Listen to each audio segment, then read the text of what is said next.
Greetings, my dear viewer. This is a channel about marital infidelity and about the consequences if one spouse starts to cheat on the other. If you, as well as I do, support true family values and condemn cheating, then subscribe to the channel and give this video a like. Let's get started. Violet reclined in her seat, her eyes lingering on the scenery flitting by the car window. The well-trodden paths of the college campus gradually disappeared as the vehicle merged onto the highway. She and her husband, Andrew Perez, had just dropped off their youngest daughter, Samantha, who was settling into her dorm for her freshman year.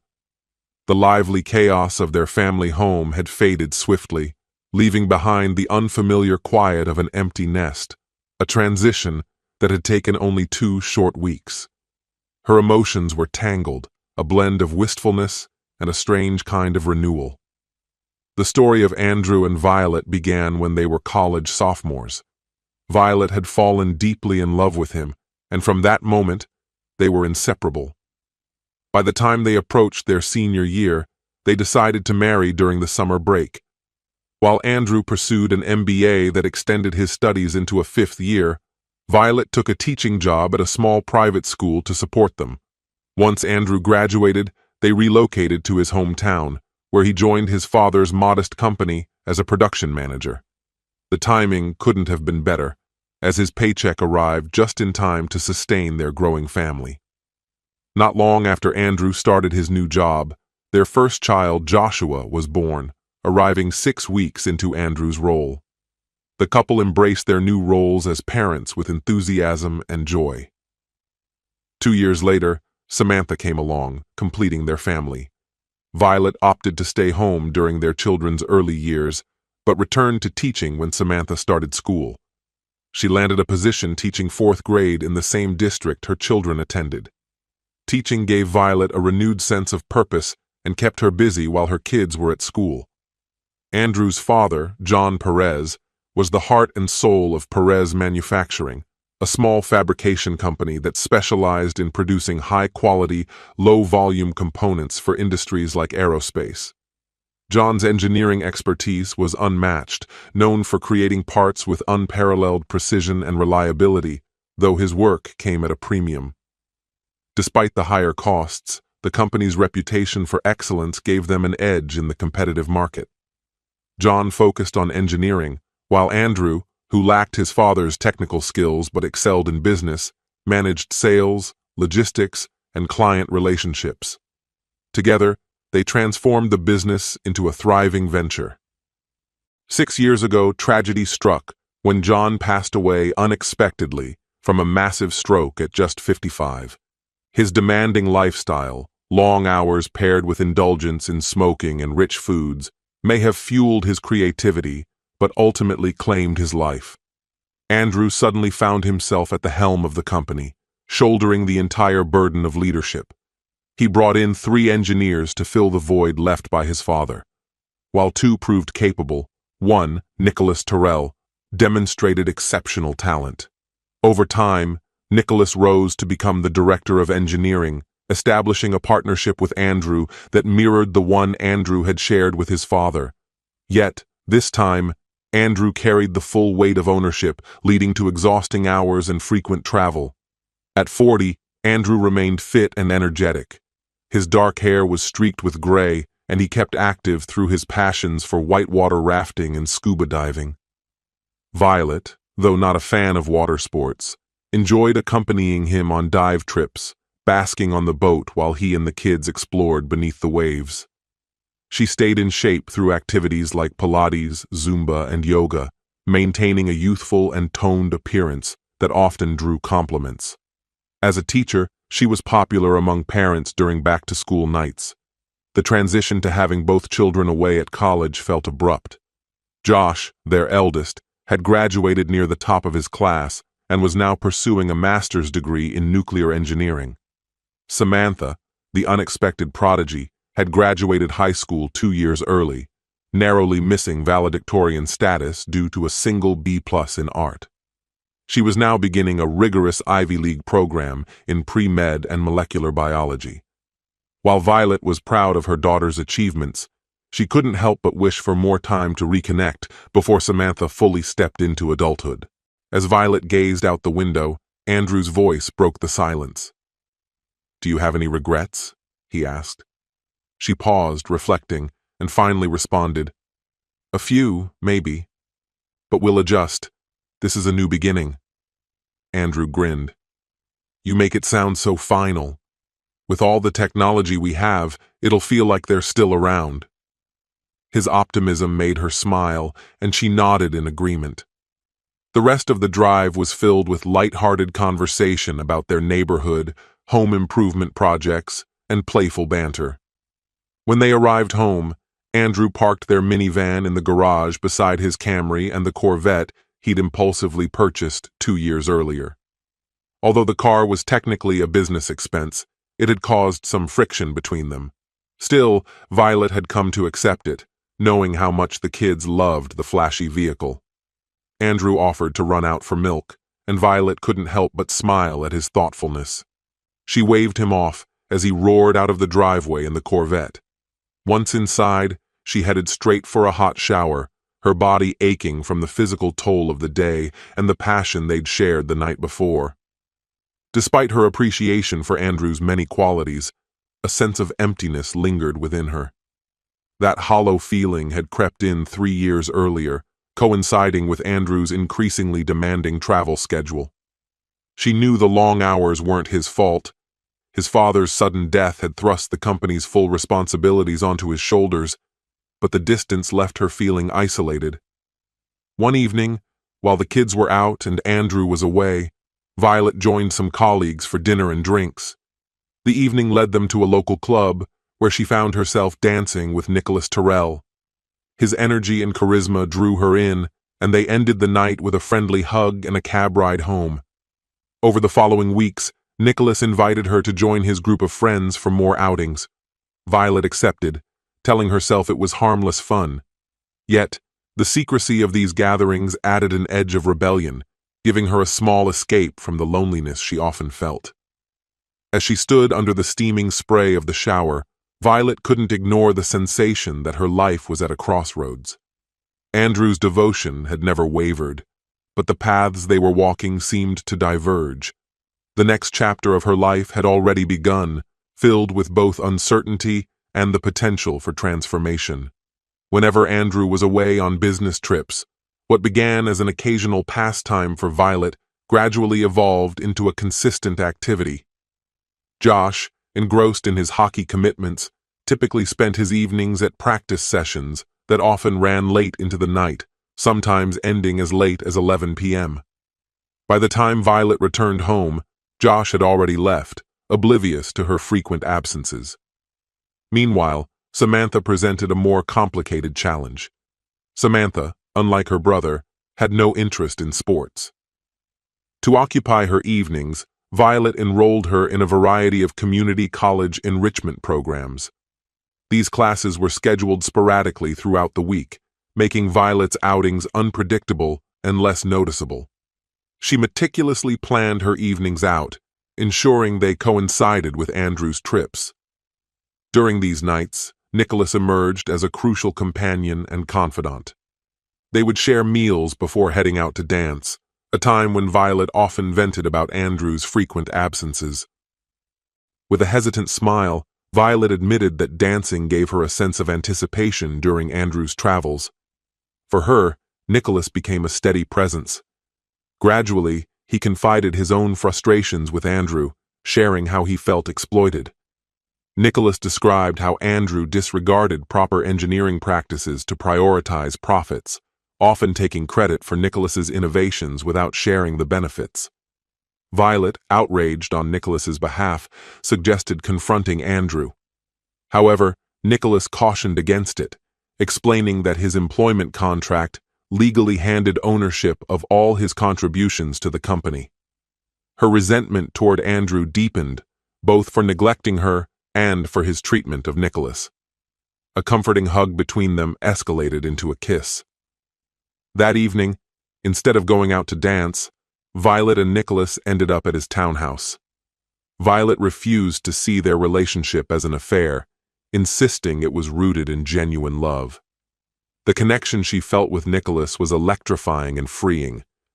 At 36, a mother of two and a school teacher, Violet began to envision a new life, divorcing Andrew and starting over with Nicholas, her husband's 29-year-old employee. Their dancing outings continued, but whenever Andrew and the kids were away, Violet spent those moments in Nicholas's arms.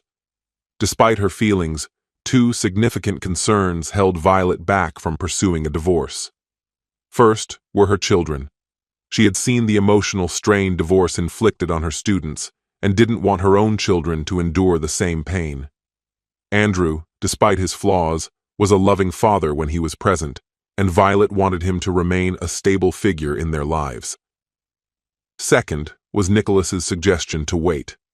Recently promoted to director of engineering with a substantial salary boost, Nicholas believed that delaying the divorce would solidify his standing within the company and allow him to build alliances among the staff.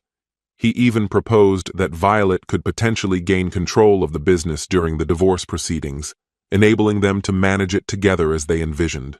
Confident in the loyalty of the engineering and production teams, Nicholas saw a promising future.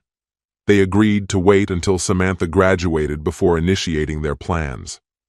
In the meantime, Nicholas focused on strengthening his influence among the company's employees, ensuring their support when the time came.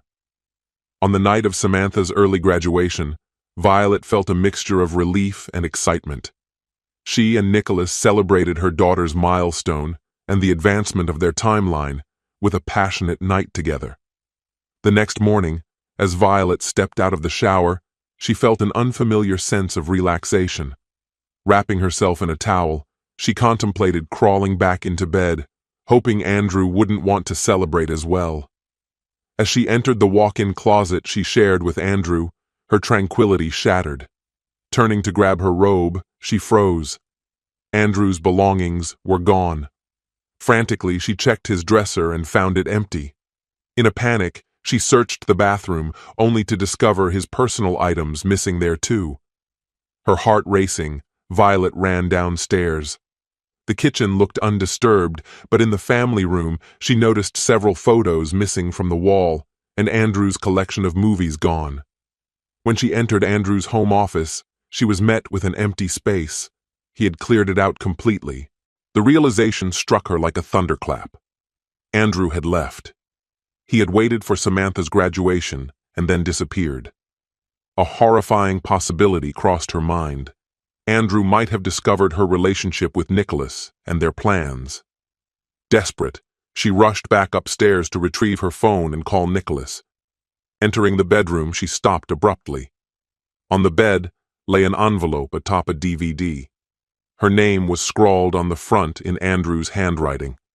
With trembling hands, she opened the letter and began to read. Violet. From the day we met, you were the person I envisioned sharing my life with. My greatest regret is that I failed to make that dream a reality for you. My work required constant travel to sustain the business, but you never expressed your unhappiness. Instead, you turned to Nicholas, a deceitful opportunist. I was blindsided when I uncovered your relationship with him. Nicholas, the consummate manipulator, betrayed my trust and seduced my wife while scheming against me. I promoted him without realizing his true nature. By the time I connected the dots, your affair had been ongoing for a year. Sam was the one who revealed the truth. She overheard one of your explicit calls with Nicholas and was devastated. Remember the sudden dive trip to the Keys? That was when Sam confided in me, and it took the entire weekend to help her regain composure. While you spent those days with Nicholas, she was struggling with the weight of your betrayal.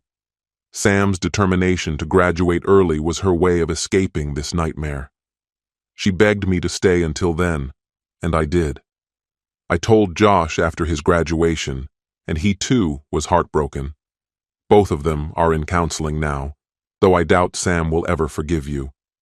As for your plans to take over the company, you've misunderstood.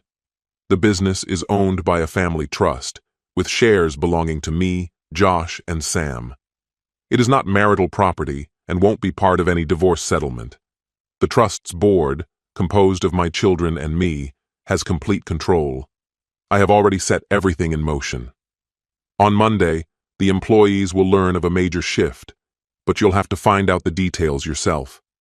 I discovered the letter outlining your intentions. If you thought you were setting things right, you were mistaken. I've already left, Violet. If only you had spoken to me. For the last time, Andrew P.S. Good luck explaining this to the kids. They already know. The DVD contained a damning archive of her most mortifying secrets. Among the files was a folder ominously titled Nicholas Exposed. Violet collapsed onto her bed, despair consuming her as she envisioned her children uncovering the depth of her betrayal, not only to their father, but to them as well. "Oh God," she whispered through her tears, "I've lost everything." At Perez Manufacturing, employees arrived that morning to an unsettling revelation. The company had been acquired by a dominant corporation eager to monopolize their niche market. Andrew, the former owner, was notably absent. Instead, the new management team, flanked by Andrew's corporate attorney, stepped in to address the transition.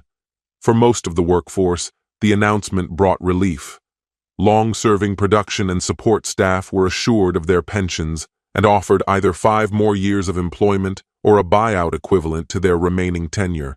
However, the engineers who had thrown their lot in with Nicholas and his grand ambitions were left out in the cold, receiving no such guarantees. Disillusioned and betrayed, these engineers turned against Nicholas as his lofty promises crumbled into dust. Desperate to piece together how everything had fallen apart, Nicholas repeatedly tried to reach Violet, but every call went straight to voicemail. Aware that Andrew had been home over the weekend, he suspected his chances of contacting her were slim. Yet, as the silence persisted, it became clear she was deliberately avoiding him. Panic-stricken, Nicholas decided to confront her in person, hoping to salvage what was left of his collapsing plans. As he pulled into Violet's driveway, Nicholas scanned for signs of Andrew's presence. The empty garage, devoid of the familiar Corvette, suggested Andrew was elsewhere. He rang the doorbell, but no one answered. Frustrated, he let himself in. "Violet?" he called, his voice echoing through the stillness. No response came. He moved from room to room until he found her in the bedroom, seated on the bed and staring blankly at the flat-screen TV on the wall. Her grip on the remote was tight, her gaze unflinching. "Violet?" Nicholas repeated, his voice unsteady. Without acknowledging him, she pressed a button on the remote. The screen lit up, and Nicholas froze as his own voice filled the room. "The cheating wife's hot," said the recorded Nicholas, his tone smug and self-congratulatory. The video showed his entertainment room, where he and a group of friends lounged, laughing and drinking. "Honestly, I couldn't have pulled it off if she wasn't." The recording continued, each word more venomous than the last. "A little charm was all it took. She was in my bed before I knew it. I'm going to take her husband's company by screwing his wife into giving it to me. And in a few years, I'll go after his daughter too. She's stunning, and by then, she'll be legal." His friends erupted into laughter, hurling crude remarks and suggestions. Nicholas stood paralyzed, horrified as he recognized the day it had been recorded. 8 months earlier, the same day it was announced the 16-year-old girl he referenced would graduate 2 years ahead of schedule. At the time, he'd been ecstatic, believing his plans were progressing faster than expected. Violet paused the video and turned to face him. Her expression was blank, her voice void of emotion. "Leave," she said firmly. "Violet, please," Nicholas began, but she silenced him with a glare. "You've destroyed everything," she said coldly.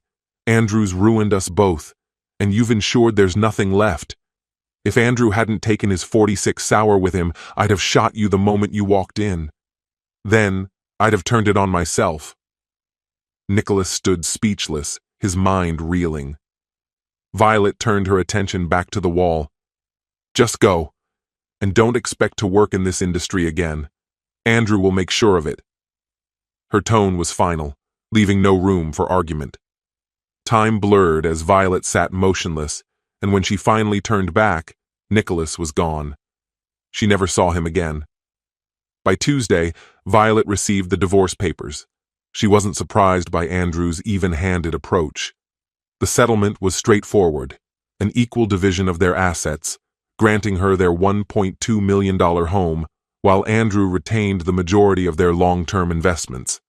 Their pensions were offset with a lump sum, and an educational trust was established to cover their children's expenses.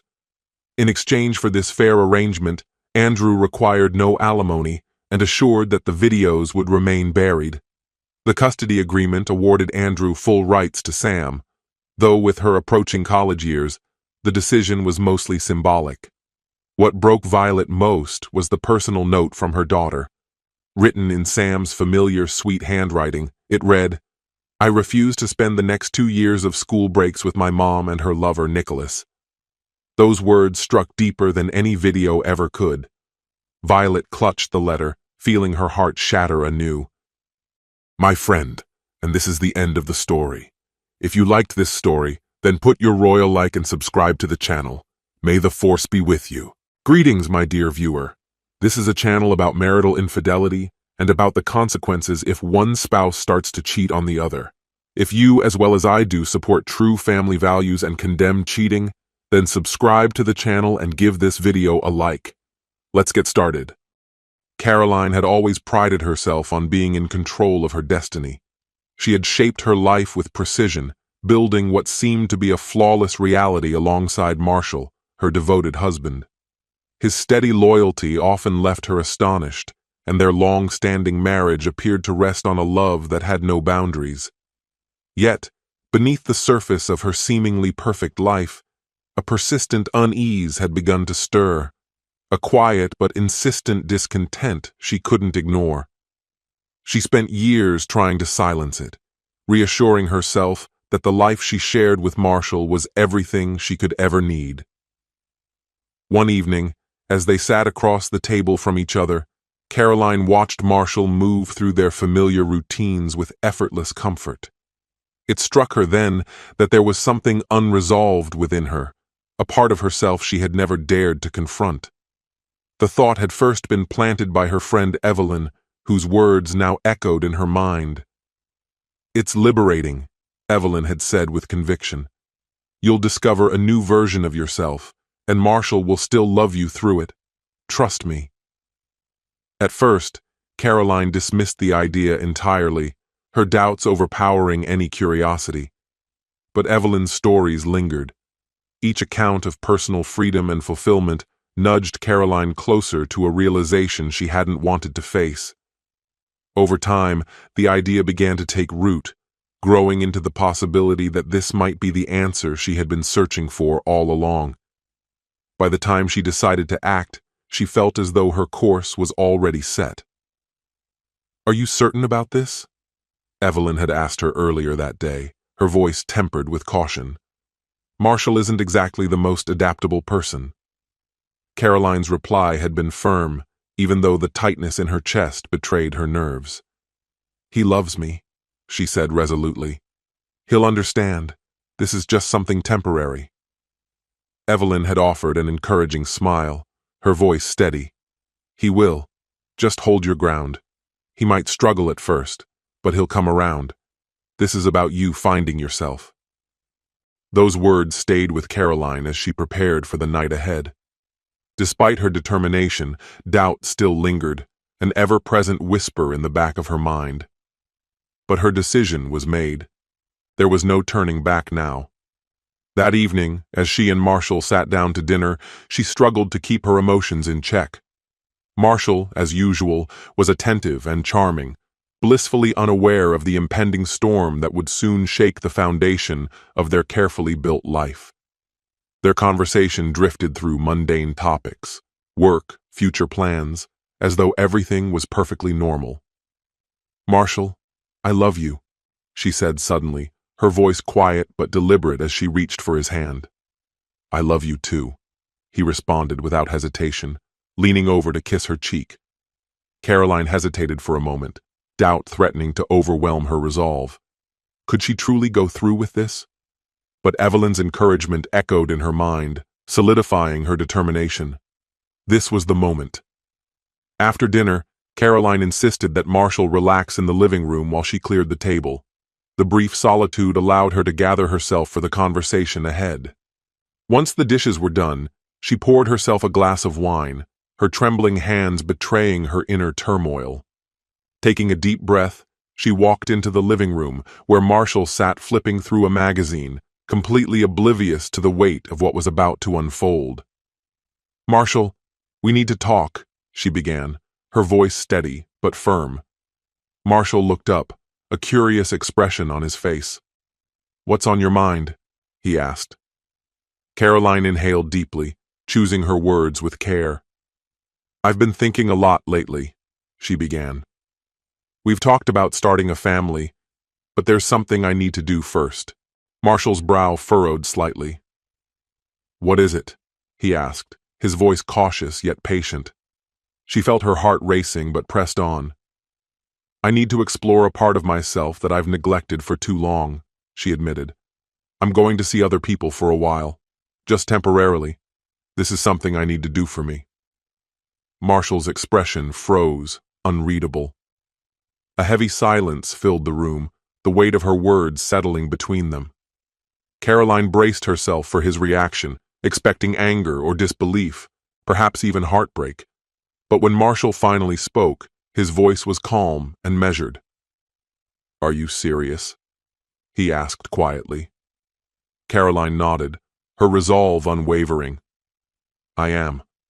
I'll always love you, Marshall, but I can't move forward without doing this first." Marshall leaned back in his chair, clasping his hands together as he absorbed her words. "And you expect me to be okay with this?" he asked. "It's only temporary," Caroline replied, her voice steady. "Once it's out of my system, we can move on. I just need you to trust me." Marshall exhaled slowly, rubbing his temples. "I'm not happy about this," he admitted, "but I won't stand in your way. If this is what you truly need, I'll give you space."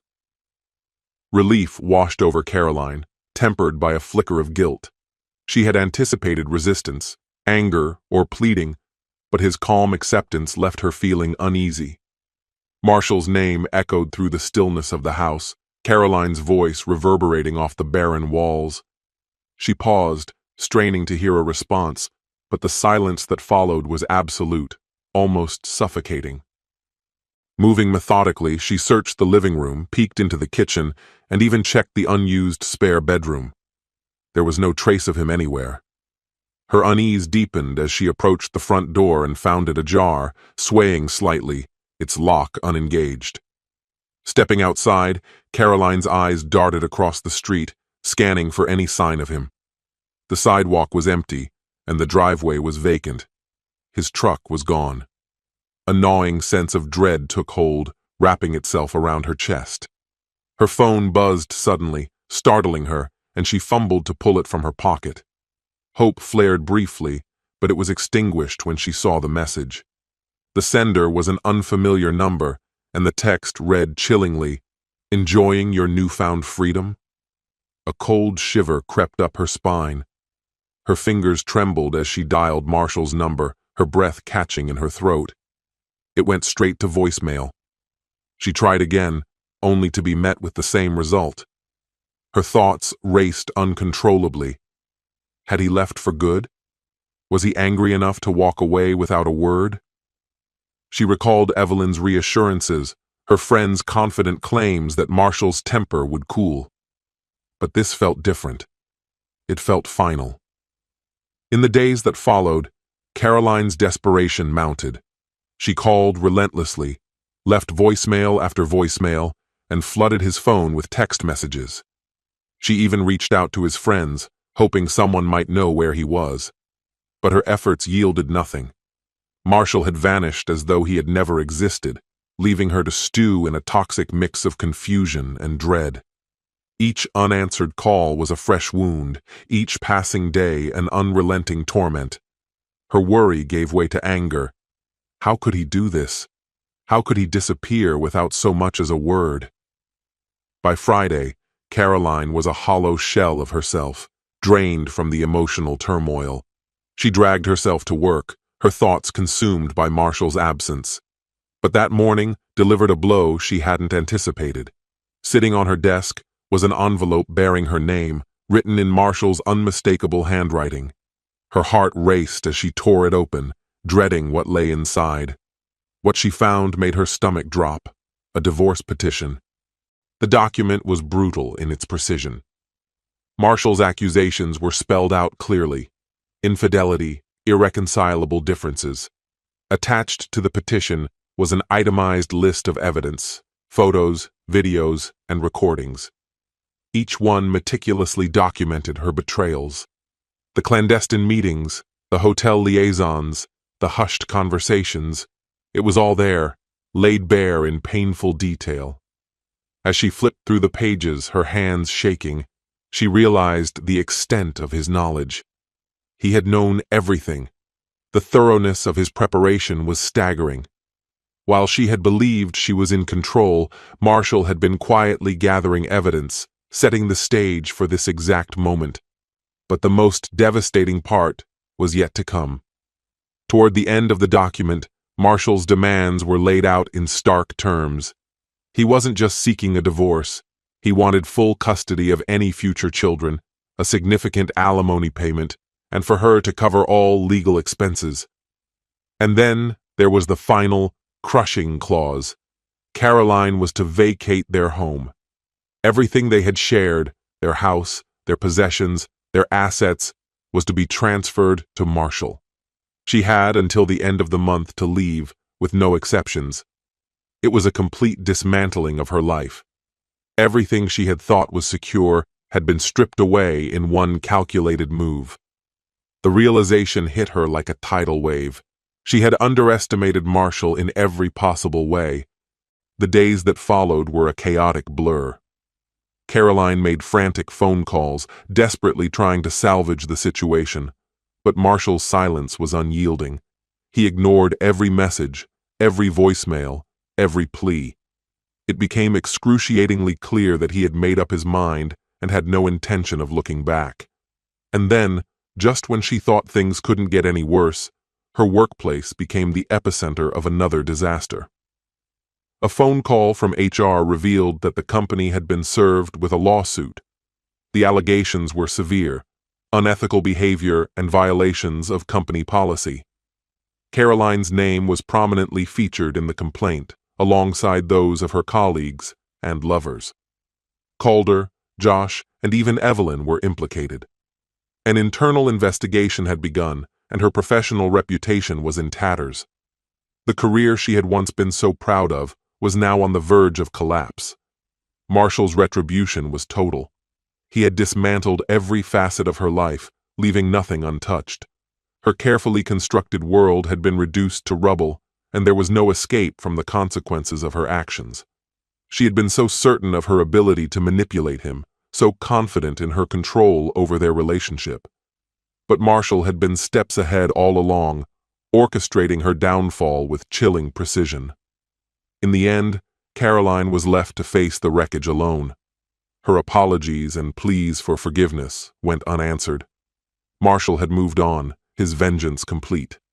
And Caroline, once so self-assured, was left to confront the ruins of the life she had so recklessly destroyed.